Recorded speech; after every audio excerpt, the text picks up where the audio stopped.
여러분 인생이라는 드라마 기억하십니까? 예. 한 7, 8년 전에 굉장히 히트쳤던 그런 드라마였죠. 저도 아주 재밌게 봤던 그런 기억이 있습니다.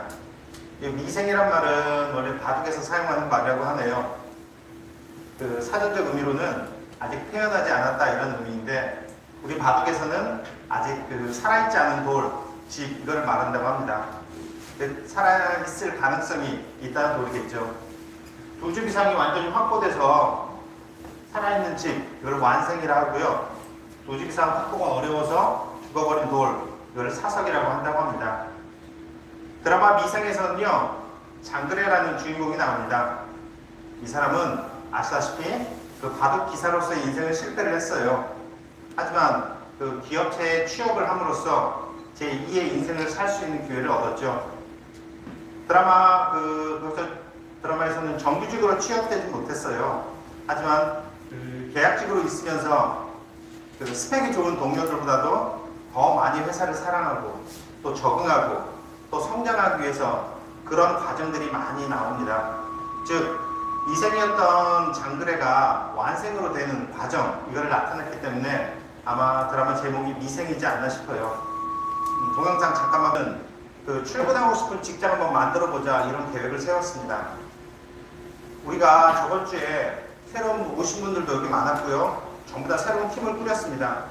이렇게 새로 오신 분들을 모셔다 놓고 제가 저희 2022년 계획, 그리고 그걸 또 어떻게 실천할 것인가 여러분들께 한번 말씀드리고자 이 자리를 마련했습니다. 뭐 아시는 분은 아시겠지만 오늘도 역시 제 얘기를 여러분들께 들려드릴 거예요. 순전히 제 얘기를 할 거고, 여러분들께 어떤 이 얘기에 대한 이해를 구하는 경우는 전혀 없을 겁니다. 여러분 편하게 들어주시면 되고요. 혹시 얘기를 듣는 도중에 어떤 생각이 드시거나 또 의견이 있으신 분은요, 다 끝나고 나신 후 편히 말씀해 주시면 될 것 같아요. 저는 여러분들과 이런저런 얘기 나누는 거 되게 좋아하거든요. 웃고 떠들고 이런 것도 굉장히 좋아하고요. 여러분들 생각 기탄 없이 많이 말씀해 주시면 좋겠습니다. 2020년 8월 달에 취업포털 인크루트라는 데서는요, 직장인들과 자영업자를 대상으로 일자리에 대한 만족도를 조사한 적이 있었습니다. 그 상위 5개 직종으로 꼽힌 데가요, 전문직이라든지 또 금융업 종사자들, 선생님들, 공공기관 종사자, 그 다음에 경찰, 소방, 이렇게 5개 직종이 뽑혔습니다. 반면에 불만족스러운 직종으로는요, 사무직이라든지 예체능 종사자, 생산직, 또 서비스직, 자영업자, 이런 직종이 뽑혔다고 하네요. 조사업체인 인크루트에서는요, 일자리가 만족하는 가장 큰 이유로 직업의 안정성을 꼽고 있습니다. 상위권을 차지한 업종 대다수가요, 어떤 전문직이나 공무원들로 구성이 되어 있었습니다. 이런 직종들은요, 고용 안정성이 굉장히 높습니다. 또 정년이 보장되는 경우도 많았고요. 내가 다른 사람으로 쉽게 대체될 수 없는 어떤 전문 인력으로 구성되어졌다는 공통점이 있었죠. 반면에 그 불만족스러운 그 이유로는요, 연봉이 낮아서가 29.8%로 1위를 차지했고요. 어떤 발전 가능성이 없어서, 적성이 안 맞아서, 워라밸이 안 돼서, 인정받지 못해서, 이런 여러 가지 이유가 있었다고 합니다. 하지만 조사업체인 인크루트에서는요, 이 역시, 불만족한 이유 역시 가장 중요한 것은 직업의 안정성을 다시 꼽고 있습니다. 불만족한 일자리 대다수들은요, 만족스러운 일자리들에 비해서 그 업종 내 경쟁이 무척 치열합니다. 진입 장벽이 워낙 낮기 때문에 내가 언제 어느 때건 아주 손쉽게 다른 사람으로 대체될 수 있다는 그런 가능성이 굉장히 많았죠. 즉, 직업의 안정성이 워낙 떨어지기 때문에 불만족하다고 합니다. 하지만 여러분, 여기에서 하나 특이할 만한 사항이 있습니다. 우리가 생각하기에 매일매일 큰 사건, 사고를 접하기 때문에 굉장히 위험하다고 생각되어지고요. 또 정신적 스트레스 또한 굉장히 많을 걸로 생각되어지는 경찰이나 소방이 일자리 만족도 1위를 차지했다는 건 굉장히 뜻밖의 결과였습니다. 조사업체인 인크루트에서는 이런 얘기를 합니다. 아까 말씀드린 것처럼 만족도를 결정하는 가장 중요한 요인인 안정성이 있는데요. 이 안정성 이면에 있는 일의 가치, 사람들이 하는 일, 그 일의 가치가 역시 만족도를 높이고 있다고 분석을 하고 있는 거죠. 말씀드린 것처럼 경찰이나 소방은 일이 굉장히 고되고 힘들고 험합니다. 하지만 그 사람들이 하는 일은요, 사람의 생명을 구하고 지키는 아주 긴급하고 또 필수적인 일이라고 해서요, 일을 할 때 느끼는 성취감이나 보람 같은 것이 굉장히 크다고 하네요. 이렇다 보니까 우리가 직장 생활을 하면서 느낄 수 있는 어떤 매너리즘 있잖아요. 내가 이 일을 왜 하고 있을까? 내가 할 필요가 있을까 하는 이런 매너리즘, 이런 의구심을 굉장히 많이 낮춰준다고 합니다. 또 다른 요인이 하나 더 있는데요. 외부적 시각도 있습니다. 이런 수고로운 일을 하고 있는 경찰이나 소방관들을 바라보는 그 인식, 사회적 분위기 또한 이런 사람들이 일을 할 수 있는 의욕을 굉장히 많이 높여준다고 합니다. 그런데 여러분, 이렇게 사회적으로 굉장히 높이 평가받고 있는 우리가 하는 그 일, 이 일의 가치도 사람들의 나이에 따라서 점점 변하고 있는 것도 사실입니다. 공무원들 사이에서조차도요, 국가와 국민에 대해 봉사한다 이런 의식이 매년 낮아지고 있습니다. 또 나이와 근무 연차 이런 거에 따라서 그 상황은 더욱 심각하게 바뀌고 있고요. 작년 9월 달에 한국행정연구원에서 국가와 국민에 대해 봉사하는 것이 중요한가 여기에 대한 설문조사를 한 적이 있었습니다. 50대 공무원들은요 71.5%가 중요하다고 답했습니다. 반면 20대 공무원들은요 42.3%만이 중요하다고 답변을 해서요 그 격차가 굉장히 크다는 걸 알 수 있었습니다. 또 같은 나이대라 하더라도요 매년 중요하다고 인식하는 비율은 점점 낮아지고 있고요. 같은 논리로 공무원들 대상으로 이직 의향을 물어봤습니다. 나이와 연차에 대해 따로따로 물어봤는데요.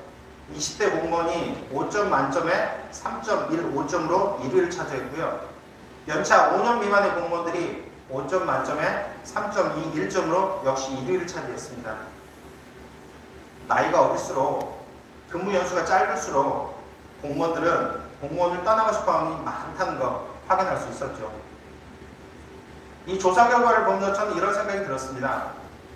우리가 살고 있는 이 세상이 점점 팍팍해지고 또 피폐해지다 보니까 한때 우리가 정말 중시했던 어떤 정치적 가치들 이런 것들보다는 어떤 물질적이고 경제적인 것이 더 많이 우선시되고 있는 것은 아닌가 하는 이런 생각이요. 지금도 많은 경찰 공무원들, 소방 공무원들은요 자신들이 하고 있는 일이 정말 소중하고 중요하다는 걸 잘 알고 있습니다. 하지만 외부에서도 아닌 우리 그 좀 젊은 층을 중심으로 해서 그 일의 가치가 점점 희석되어지고 평가절하되어는 아닌가 하는 생각이 든 거죠. 몇 년 전에 봤던 어떤 영화에서 북한 형사로 나오는 사람이 그 싸우고 있는 불량배들에게 이런 얘기를 합니다. 너희들이 말하고 있는 짭새, 경찰, 형사는 법을 집행하는 국가 공무원이다. 거기에 대한 예우를 충분히 해라. 그런 대사가 기억이 납니다. 상황이 변해서요. 이런 물질적이고 경제적인 것들이 정말 중요시 되고 있습니다. 또 그런 것들이 우리 삶의 가치와 삶의 질을 결정하는데 무척 중요한 역할을 하는 것도 맞고요. 하지만요. 우리가 하는 일이잖아요. 우리가 하는 일에 대해서 우리 스스로가 그 중요성을 점점 잊고 있는 것은 아닌가 하는 안타까운 생각은 많이 들었습니다. 여러분 아시다시피 이번 겨울 들었습니다. 그래서 저는요, 죄송합니다. 그 작년에 이런 이야기가 처음 있을 때 전 여러분들께 이런 말씀을 드린 적이 있었습니다. 그 우리가 해양경찰이 처음 들어오자 맘먹었을 때, 또 들어왔을 때, 우리 마음속에는 어떤 이상적인 경찰성이 있었을 것이다 말씀을 드렸었죠. 전 지금도 있지는 않고 있고요. 사무실에 출근해서는 제가 할 수 있는 일, 또 제가 해야만 하는 일, 이런 걸 하면서 어떤 의미와 가치, 또 재미까지 찾으려고 많은 노력을 하고 있습니다. 공자께서는 논어 2편에서 이런 말씀을 하셨습니다. 이익이라는 것은 결국 나를 위한 것이니까 필히 상대방에게 어떤 손해를 끼칠 수가 있다. 그래서 이익만을 쫓는 것은 어떤 원망을 부르기가 너무 쉽다. 그럼으로써 일을 할 때는 반드시 그 일 본래의 가치나 의미, 그 본래의 의, 이거를 잊어서는 안 된다고 말씀을 하셨는데요. 그 의미는 굉장히 크다고 생각이 되어집니다. 민간 조직이나요, 또 우리 같은 공무원 조직이나, 아니 이 세상에 있는 어느 조직이나 어떤 조직이 만들어지면요, 반드시 추구해야 될 목표나 목적 같은 것이 있을 겁니다. 일반 기업체 같은 경우는 자신들이 할 수 있는 일을 통해서 어떤 경제적인 이익을 얻는 것, 이게 그 목적이겠죠. 우리 같은 경찰 공무원은요, 사람의 생명, 재산을 보호하는 것이라든지 어떤 질서를 유지하는 거라든지 범법자를 검거하는 것, 이런 공적 가치를 실현하는 것에 우리의 목적이 되지 않을까 싶네요. 즉, 조직이란 거는요, 그 목적한 바, 목표한 바를 따라 움직여야만 하고요. 우리 조직원들은 조직의 목적이 달성될 수 있도록 자기한테 주어진 일을 충실히 하는 것, 이게 맞다고 세워집니다. 그 결과 어떤 조직의 목적에 부합되는 성과를 우리가 이루었으면 조직은 당연히 성장하는 거겠죠. 조직원은 조직의 성장에 따른 어떤 보상을 받는 것, 이게 저는 타당하다고 생각이 되어집니다. 즉, 조직과 조직원이라는 건요, 같이 움직이고 같이 성장 발전하는 게 합리적이라고 생각이 드는 거죠. 말씀드린 것처럼 일반 기업체 같은 경우는요, 그 목적이 경제적인 측면에 있는 경우가 대다수입니다. 소비자 기호에 맞는 어떤 제품을 생산해서 판매를 하고요, 거기에서 이익을 얻고 그걸 다시 재투자해서 돈을 버는 것, 뭐 이런 거겠죠. 조직원 입장에서 보면요, 말씀드린 것처럼 조직의 이익이 조직원한테 그대로 이어지는 경우가 굉장히 많습니다. 직원들이 정말 열심히 일해서 회사에 큰 이익을 안겨줬다면 회사는 어떤 상여금이라든가 보너스 같은 명목하에 직원들에게 그 이익을 환원시켜주는 거죠. 우리 이런 뉴스 많이 보잖아요. 삼성전자가 매년 반도체, 휴대폰, 노트북 같은 걸 만들어 팔아서 한 해 수십조, 수백조 이익을 얻으면 직원 1인당 1년 연봉에 맞먹는 보너스를 줬다는 얘기 많이 듣곤 하잖아요. 하지만 우리 공무원 조직은 어떤가요? 우리 조직은 저는 근본적으로 다르진 않다고 생각은 해요. 우리 직원분들이 정말 열심히 일해서 회사에 어떤 큰 이익을 안겨줬다면 회사는 당연히 좋은 거고 우리도 나름 자랑스럽고 떳떳하고 좋잖아요. 다만 우리 공무원한테는 어떤 눈에 보이는 이익, 손에 잡히는 이익, 어떤 물질적인 게 없기 때문에 우리가 그걸 크게 못 느끼지 않나 싶습니다. 하지만 상황은 좀 많이 좋아지고 있잖아요. 여러분이 어떤 공을 세우거나 하면은 특징이나 특별 승급할 기회도 분명히 있고요. 또 이것마저 아무것도 없다면 서장이나 과장이나 뭐 이런 분들이 그래도 너 정말 훌륭한 일 잘했다, 고생했다, 칭찬하는 한마디라도 해줄 수 있고요. 또 이런 칭찬 들으면 그래도 마음속에는 조금 어떤 뿌듯한 마음이라든가 자부심 같은 거 생기지 않을까 하네요. 지금은 세상이 많이 바뀌었어요. 그래서 이런 자부심이라든가 뿌듯함 이런 것들이 정말 아무것도 아니고 하찮게 느껴질 수도 있어요. 하지만 여러분 생각해 보세요. 얼마 전까지만 해도 우리 많은 선배님들이 그 자부심 하나 얻으려고요, 저 거친 바다에서 목숨 걸고 일했던 분들 참 많습니다. 그런 분들 생각하면은 그게 그렇게 하찮다고 생각되어지진 않아요. 아시다시피 이번 겨울에 우리 그 울진서에서는요, 불법 대개조 단속하려고 굉장히 많은 노력을 기울였습니다. 전 단속하기 전에 이런 말씀 많이 드렸죠.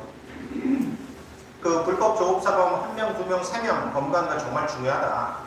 하지만 더 중요한 거는 우리가 이렇게 노력하고 있다는 사실, 우리가 또 이렇게 검거에 열심히 하고 있다는 사실이 우리 주변에 널리 알려져서 우리 반대에는 그런 사람이 한 명도 없었으면 좋겠다, 이런 말씀 많이 드렸습니다. 작년 단속에 참가하셨던 우리 함자님께서 저에게 이런 말씀을 해주시더라고요. 단속하는 과정에서 검문검색 받던 선생님께서 짜증을 내거나 화를 내지는 않으셨답니다. 오히려 굉장히 고마워하셨고요. 예년에는 체장 미달되게 암컷 많이 잡아가서 정작 자신같이 일하는 사람들은 대게를 마땅히 잡기가 힘들었다. 그런데 올해는 울진서에서 이렇게 고생을 해줘서 정말 예년에 비해서 더 좋은 대게, 더 많이 잡을 수 있었다. 너무 고맙다. 이런 말씀을 해주시더라고요. 저 사무실에서 그 얘기 듣는 순간 정말 너무너무 기분이 좋았습니다. 우리가 할 일이잖아요.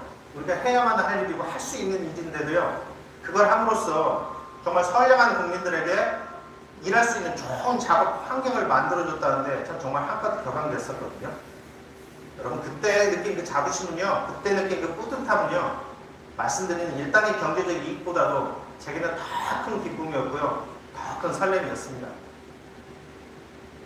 하지만 여러분, 우리도 사람이잖아요, 사람. 그래도 뭔가를 했는데 그래도 칭찬 한마디보다는 뭐라도 하나 있으면 좋지 않을까 해요. 그래서요, 저는 열심히 일하고 성실히 일하시는 분들, 공이 있으신 분들한테는 제가 할 수 있는 제 상장이라도 다 드리려고 지금 마음 먹고 있어요. 가끔 상장을 받기가 좀 여의치 않을 때도 있잖아요. 이럴 때는 제가 진짜 밥이라도 한 그릇, 술이라도 한 잔 사드리려고 지금 마음 먹고 있습니다. 그러니 우리 과계장님들, 파출소장님들, 행정장님들 열심히 일하시는 직원 제게 적극 추천해 주셨으면 좋겠어요. 더 하고 싶은 것은 되게 굴뚝 같은데요. 서장으로서 더 할 수 있는 게 여기밖에 없는 점 좀 이해를 부탁드리겠습니다. 말씀드린 것처럼 일반 기업체는요, 어떤 이익을 얻기 위해서 일을 해요. 그래서 이 사람들을 보면요, 어떤 법이나 규정 같은 건 크게 신경을 안 쓴다고 합니다. 어떤 프로젝트가 딱 주어지면요, 이 사람들은 법과 규정보다는 상관없이 어떤 그 일에 대한 계획을 세우고 시뮬레이션을 한 후에 이 프로젝트를 해도 되겠다, 해야만 한다 생각되면은 그때 법과 규정을 검토를 한다고 합니다. 다행히 법과 규정이 맞으면 좋겠지만 안 맞을 때도 있잖아요. 이럴 때는 소위 말하는 로비스트를 동원해서 기존의 법을 바꾸기도 하고요, 없던 법을 만들기도 하고 그렇게 일한다고 하네요. 이런 기업체에서는 이렇게 일하다 보니까요, 그 생각이 굉장히 유연합니다. 굉장히 개방적이 있어서요, 그 지향점은 저 앞에 나가 있어요. 또 이런 기업체에서는 절차도 그렇게 크게 신경 쓰질 않아요. 일이 속도가 무지무지 빨라집니다. 뜻하지 않은 상황에 닥쳤을 때요, 그걸 대처하는 능력, 그 수준도 굉장히 높은 것도 사실이고요. 하지만 우리 공무원들은 어때요? 우리는 법과 규정, 그 테두리 내에서 일을 해야만 해요. 특히나 우리 경찰 공무원은 어떤가요? 우리 행위 하나에 일반 국민들이 기본권을 침해할 소지가 굉장히 많은 그런 직종들이에요, 우리는. 그래서 우리는 법과 규정이 더 잘 지켜야 된다는 그런 한계를 가지고 있고요. 이렇다 보니까 우리는 사실 생각이 유연하거나 개방적이기가 조금 어렵고요, 현실에 머무는 경우가 많습니다. 또 아시다시피 우리는 절차를 얼마나 신경 써요. 일을 하는데 시간이 많이 지체되고요, 그렇습니다. 이렇게 지체되다 보니까 우리는 그 어떤 뜻하지 않은 사건, 사고가 발생했을 때도요, 거의 대처하는 능력이 일반 기업체보다 상대적으로 떨어지는 것도 사실입니다. 그래서 저는 올해 이런 것도 좀 바꿔볼까 해요. 우리가 법과 규정, 절차라는 한계를 벗어날 수는 없잖아요. 하지만 우리가 조금 더 유연하게, 조금 더 고민하고 생각을 한다면은 그 한계 내에서 좀 더 유연하고 개방적이 되지 않을까 하는 생각이 들어요. 첫 번째로는요, 좀 회의 문화를 한번 바꿔보고 싶습니다. 따로 움직이네. 회의 문화를 한번 바꿔보고 싶어요. 여러분, 회의라는 게 뭐예요? 회의. 모일회, 사람들이 모여서요, 의논할 의, 뭔가를 논의해서 결정하는 게 사실 회의거든요. 근데 우리 내부 회의 문화를 보면요, 어떤 담당자나 하급자가 뭔가를 얘기하거나 발표를 하면은 상급자가 그걸 듣고 뭔가를 결정해주는 이런 구조잖아요. 이러다 보니까 사실은 회의보다는 어떤 업무 지시 성격이 훨씬 강합니다.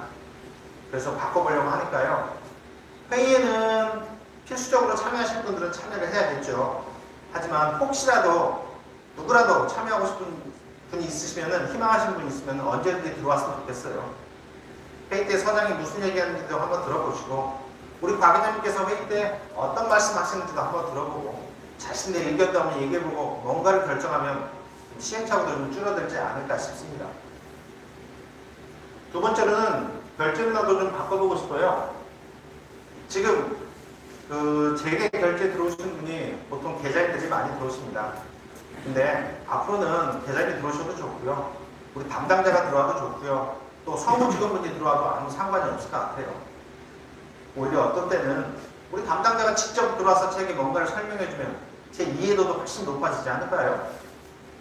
또 그분과 친해질 수 있는 그런 계기도 될 수 있을 것 같고요. PPT가 자꾸 저절로 움직이네요. 안 눌러도. 또 마지막 세 번째는 이게 나온 것처럼 어떤 외부 공무원이라든가 외부 현장 전문가들, 또 우리 조직 내에서도 다른 기능에서 일하는 거나 또 새로운 경험이 있는 분들 많이 모셔다가 그 얘기를 한번 들어보고 싶습니다. 얘기를 듣고 뭔가 좋은 게 있다면 우리가 벤치마킹해서 따라하면 좋은 거고요. 또 그렇지 않다 하면 이런 것도 있었구나 하고 생각만 하고 말아도 좋고요. 아무래도 우리하고 어떤 일하는 환경이라든가 일하는 조건 이런 것이 틀리신 이런 사람들을 그런 사람들이 일하면서 어떤 생각을 하는지 또 실제 일 처리는 어떻게 하고 있는지 얘기를 한번 들어보면 우리가 그동안 깨닫지 못한 것들 한 번 더 깨달을 수도 있을 것 같고요. 우리가 부족했던 것들 다시 한번 돌아볼 수 있는 그런 계기가 되지 않을까 싶습니다. 근데 높아심에서 말씀을 드려요. 이런 회의나 결제나 또 어떤 누가 얘기할 때 참여하시는 것 이런 것들은 모두 다 여러분들 희망에 의해서 이루어졌으면 좋겠어요. 누가 가라 마라 강요할 사람 없을 거예요. 설사 그런 강요한다 해도 그런 강요 들으실 필요도 없습니다. 사람이 생각을 바꾸는 거는요, 사람의 행동을 바꾸는 거는요, 본인 스스로의 의지, 본인 스스로의 희망, 이가 아니면 이루어지는 게 하나도 없어요. 어떤 억압이나 강요 이런 것들로 바꿀 수 있는 건 없어요. 그냥 계속 반발만 생길 뿐이죠.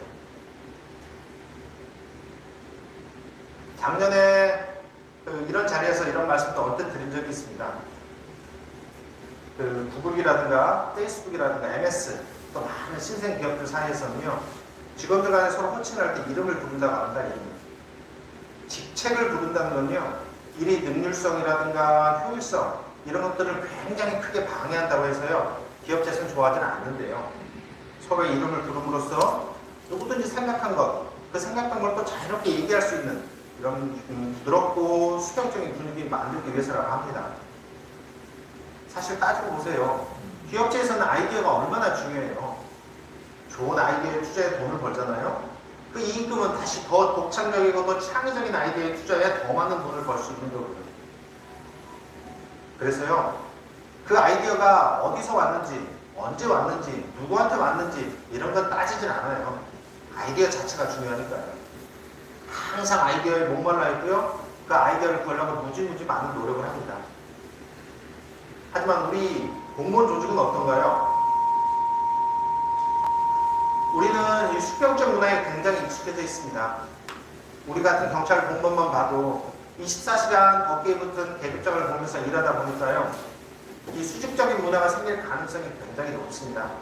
수평적 문화 만들기 그렇게 녹록하지가 않아요. 인사권이나 고과권을 가지고 있는 과계장님한테 윗보이기 쉽지 않을 거예요. 보통 나이도 많으시고요. 더군다나 징계법까지 가지고 있는 서장한테는 어련하겠어요. 그래서 이것도 좀 바꿔보려고 해요. 작년에 여기저기서 이런 얘기 참 많이 들었습니다. 이 울진서가 최근 들어서 분위기가 아주 많이 좋아졌다고요. 그래서 올 인사 때는 평소에보다도 지원하신 분이 더 많았다고 들었고요. 처음으로 가셔야 되는데 안 가시고 잔류하신 분도 많이 있었다고 들었습니다. 이렇게 새로운 분이 오셨으니까 작년에 했던 것들을 다시 한번 해보려고 하고 있습니다. 첫 번째로는요, 이 소통방을 다시 한번 재편해서 열어보려고 해요. 작년 제가 여기 처음 왔을 때 소통방을 한번 열었는데 정부나 정말 많은 분들이 참여를 해주셨어요. 이런저런 얘기 많이 말씀해 주시고요. 정말 대화 자체가 많이 즐거웠고 했었습니다. 근데 시간이 가다 보니까 참여하신 분이 점점 줄어들고 급기야는 제가 어떤 글을 올리지 않으면은 아무도 글을 안 올리는 이런 사태까지 벌어지더라고요. 뭐 저도 사람인지라 점점 재미가 없어지고 게을러져서 사실 지금은 흐지부지된 상태입니다. 근데 이거를 다시 살리려고 하니까요, 여러분들 익명으로 언제든지 들어오셔서 여러분들이 일하시면서 느꼈던 점이라든지 재밌었던 점이라든지 어떤 훌륭한 직원 추천한다든지 이런 말씀 많이 좀 해주셨으면 좋겠습니다. 두 번째로는요, 왜 바뀌는지 모르겠네. 두 번째는 소통, 두 번째는 소원 수리방을 한번 운영해 보려고 하고 있습니다. 지금도 있나 모르겠어요. 한때 군대에서는 소원 수리라고 해서 힘들고 또 어려운 점 이렇게 써서 적어놓던 그런 소원 수리함이 있었는데 이걸 좀 건설해 재편해서 운영해 보려고 합니다. 여러분들 일하면서 내가 이렇게 일을 했더니 좀 더 효과적이 되더라, 좀 더 효율적이 되더라, 같은 일이라도 이렇게 했더니 시간이 많이 절약되더라, 이렇게 했으면 좋겠다 하는 그런 아이디어 많이 좀 올려주시면 좋겠네요. 여러분 그게 있어요. 아시다시피 이 세상은 너무 빠르게 변하고 있잖아요. 한때는요, 저 아주 어렸을 때 한때는요, 직장 상사 앞에서 자기 생각을 막 얘기하고 자기 의견을 막 얘기하는 거 큰 무례라고 생각할 때도 있었어요. 하지만 지금은 너무 많이 바뀌었잖아요. 우리 해경청도 그렇게 부드럽고 좀 유연한 분위기 만들기 위해서 많은 노력을 하고 있고 실제로 그렇고요. 또 여러분들의 의견이 있으면은 이렇게 말할 수 있는 통로도 있는 걸로 제가 알고 있어요. 근데 여러분 이건 아셔야 돼요. 선진 기업체에서는요 벌써 이런 시대도 다 지나갔어요. 직원 여러분들이 편하게 생각하고 편하게 일하고 좋은 생각 말씀하실 수 있도록 이렇게 좋은 분위기 만들어 놨으니까 혹시 아이디어 있으면 언제든지 말씀해 주세요. 이런 시대는 다 지나가 버린 거죠. 지금은요, 진짜 지금은요, 좋은 아이디어가 있으면 반드시 얘기해야 돼요. 아이디어를 갖고 있으면서 얘기하지 않는 것은요, 이미 그 조직의 조직원으로서 자격을 상실했다. 이렇게 인식을 하기 시작한 겁니다. 작년 소통방 운영하면서 이런 얘기를 좀 들었어요. 내가 이런 글을 여기다 올려도 괜찮을까? 이렇게 걱정하시는 분이 있다 하더라고요. 여러분 걱정하실 거 하나도 없습니다. 남을 욕하고 비방하고 뭐 폄하하고 이런 것들은 당연히 문제가 되는 거죠. 그거는. 하지만 나를 위하고 내 조직을 위하고 동료를 위하는 거는요. 그런 아이디어는 언제나 말씀을 해주면 좋겠어요. 아니 이제는 하셔야 돼요.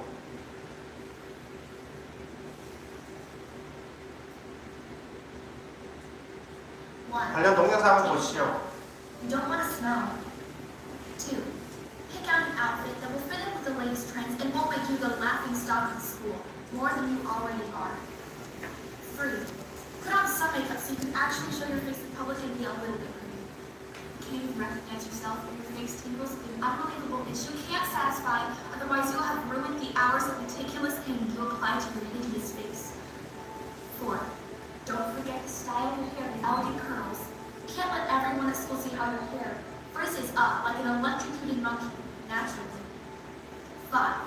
Shove your fat feet into those toe-pinching, blood-blistering Converse that everyone at school is wearing, and you cannot be the odd one out. As you gaze into the bathroom mirror, you see a stranger that somehow stole your reflection and replaced it with a completely different girl. Every part of your outfit is uncomfortable, but even though you spend hours trying to look pretty, you will never be as good as those other girls at school. You're actually holding back a few tears, but you feel like you're holding back a tsunami of emotion. You can't let anyone else know what you feel, otherwise they will never respect you the same way they used to. Or did they ever? Why am I not good enough? 6. Get off the bus. 7. Find a group of people you can walk to class with, because heaven knows you can't just walk alone. But you don't even like these people. They cuss and make dirty jokes a lot, and they laugh and make fun of you. You know you shouldn't hang out with them. But hey, they are the popular kids, and you just want people to like you, like they like you. You are in the stocks, as people throw judging tomatoes and hating heads of lettuce at your insecure little head. You cannot stand up for yourself, because you are alone, trapped, and defenseless. And you cannot stand up for yourself, because these popular kids are like the royalty of the school, and apparently what they say and do goes. You take each comment, each judgment, each assumption, each opinion, each strange look, each remark, each criticism, each review, each report, each assessment, and with it, your self-esteem plummets like a sinking ship. Down, down, down, into the dark and dreary depths below. You look at all the other girls, your mind racing a mile a minute. I wish I had her eyes. I wish I had her hair. I wish I was as skinny as her. I wish I had her perfectly straight, white teeth. I wish that I had her social confidence. I wish as many boys liked me as they liked her. Why am I not good enough? Life isn't fair. 8. Get your work done. The only part of your life that seems solvable is the actual schoolwork. You take pride in your work because it is possibly the only thing special about you. You do see the radiant smiles on your teachers' faces as they applaud your work, the joyful praises, the gentle rain that brings forth a magnificent rainbow, the radiant sunshine that brings forth fields of sweet daisies, one of the only things that brings you happiness. But it is not popular to be smart. In fact, you're seen as a nerd, too smart, human calculator, brainiac, geek, teacher's pet, suck up, whatever wonderful name you can think of. Your peers' jealousy is the ago. The bulldozer that plows through the fields of once golden daisies. The intangible object that crushes your happiness like a bug. A's are getting you nothing but torment. Why? And I'm not good enough. Just get over it. 9. Wash off all of your makeup.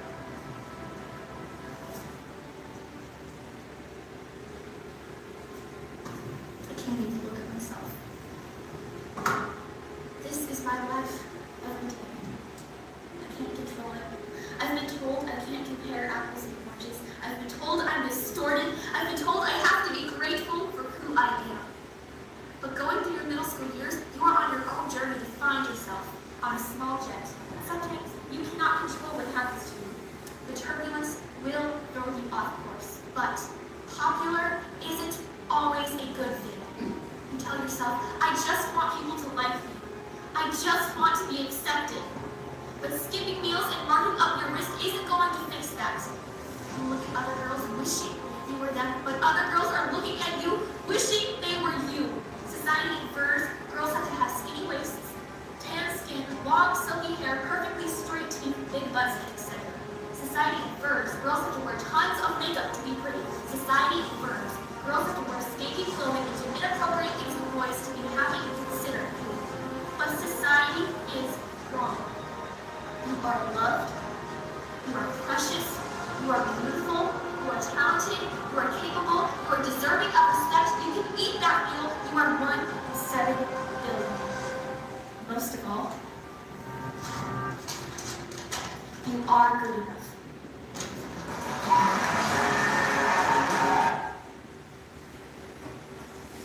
우리가 행정학책을 보다 보면요, 정말 많은 리더십 이론이 나오죠.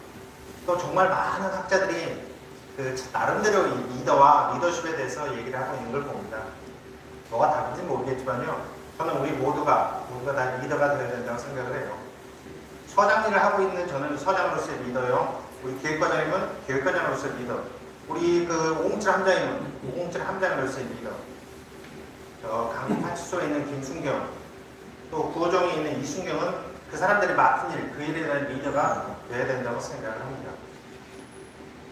누가 어떤 논쟁이 붙더라도 우리가 싸워서 이길 정도, 아니 최소한 어떤 경쟁을 할 수 있을 정도의 그 업무적인 지식과 또 일차적 능력을 갖고 있어야 된다고 생각을 해요.